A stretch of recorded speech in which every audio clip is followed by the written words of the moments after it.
morningnews.india.com पर आपका स्वागत है। मैं हूं आपका अपना अजीज डॉक्टर उरुक्रम शर्मा। प्रधानमंत्री नरेंद्र मोदी अजमेर में आए और अजमेर में आकर सभा की। बड़ी संख्या में लोग मौजूद थे, लेकिन प्रधानमंत्री की हर बात के ऊपर निगाहें थी राजस्थान की जनता की।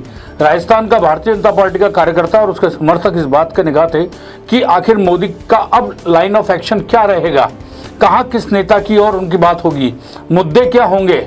मोदी ने इस सभा के जरिए ये तो साफ कर दिया कि कर्नाटक और हिमाचल प्रदेश में जिस तरीके से हिंदुत्व के हार्डकोर कार्ड पर भारतीय जनता पार्टी को शिकस्त मिली है, लोगों ने उसे एक्सेप्ट नहीं किया, उसको अब बैक कर लिया है। राजस्थान, मध्य प्रदेश, छत्तीसगढ़ और तेलंगाना के अंदर अब ये मान के चलिए भारतीय जनता पार्टी विकास के मुद्दे पर बात करेगी। इसीलिए 9 साल के शासन में भारतीय जनता पार्टी की सरकार ने केंद्र में कितनी योजनाएं जनता के लिए लागू की, क्या क्या उनको फायदा पहुंचाया, उन्हीं मुद्दों को लेकर घर घर जाने के अभियान की शुरुआत उन्होंने राजस्थान के अजमेर से की है। यानी विकास एक केंद्र का मुद्दा होगा।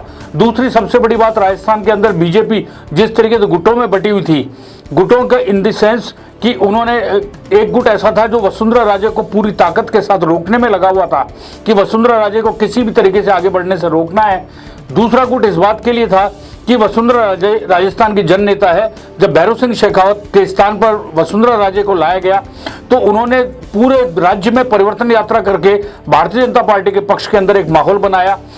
और इतना ही नहीं, भैरों सिंह शेखावत के शासन में भी कभी Bharatiya Janata party full majority के साथ सरकार नहीं बना सकी, लेकिन वसुंधरा राजे ने पहली बार के अंदर भारतीय जनता पार्टी को फुल मेजोरिटी से सरकार बनाकर दी।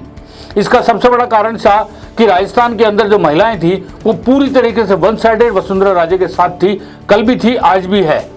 और यही कारण है कि वसुंधरा राजे को न केवल महिलाओं का बल्कि पुरुषों का भी बड़ा जबरदस्त समर्थन हासिल है। और एक जन नेता जो अशोक गहलोत से मुकाबला कर सकता है, वो उसके सामने सिर्फ वसुंधरा एक ऐसी है जो उनको पूरी तरीके से शिकस्त देने में कामयाब है। यदि हम बात करें दूसरे नेताओं की, तो वो दूसरे नेता अपने विधानसभा क्षेत्र से या अपने जिले से बाहर के नेता नहीं है।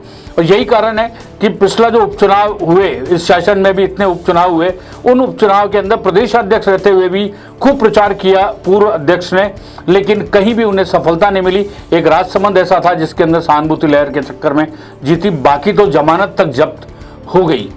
उसकी वजह सिर्फ सीधी सी थी कि उस उपचुनाव में वसुंधरा राजे को दरकिनार करने की कोशिश की और उनके पोस्टर्स होर्डिंग में से उनके फोटो तक गायब कर दिए। मोदी की इस सभा में यही गलती नहीं की और मोदी ने बड़े खामोशी के साथ में पूरे राज्य के अंदर ये संदेश दे दिया कि वसुंधरा राजे कल भी केंद्र में थी, आज भी केंद्र में है और आने वाले चुनाव में भी केंद्र में रहेगी। वसुंधरा राजे का जो पोस्टर होर्डिंग लगा जिसपे वसुंधरा मंच से मोदी ने भाषण दिया, उसमें वसुंधरा राजे के फोटो को केंद्र में रखा गया। एक तरफ जेपी नड्डा, मोदी, दूसरी तरफ केंद्र के अंदर वसुंधरा राजे।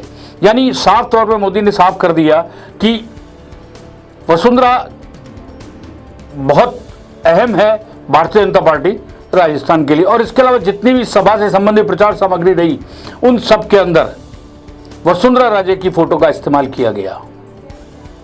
यानी जो पिछले कुछ दिनों से कई सर्वे करवाए गए, उन सब के अंदर किसी भी राजस्थान के नेता का नाम नहीं आ रहा था। वसुंधरा राजे ही सबसे टॉप लिस्ट में चल रही थी। इसमें जो दूसरे नेता थे वो उनके नंबर 10 तक भी उन आंकड़ों में नहीं आ रहे। उन सर्वे की रिपोर्ट्स के आधार पर भारतीय जनता पार्टी अब वापस वसुंधरा राजे को आगे कर रही है। वैसे भी अब जो समय आ रहा है, जो समय आया है, वो निश्चित रूप से वसुंधरा राजे का है। दूसरी बात आप देखिए कि मंच से जिस तरीके से वसुंधरा राजे ने मोदी का अभिवादन किया हाथ जोड़कर, मोदी ने मुस्कुराहट के साथ में, बड़े तन्मयता के साथ में दोनों हाथ जोड़कर उनका अभिवादन स्वीकार किया। यानी ये भी संदेशा दे दिया।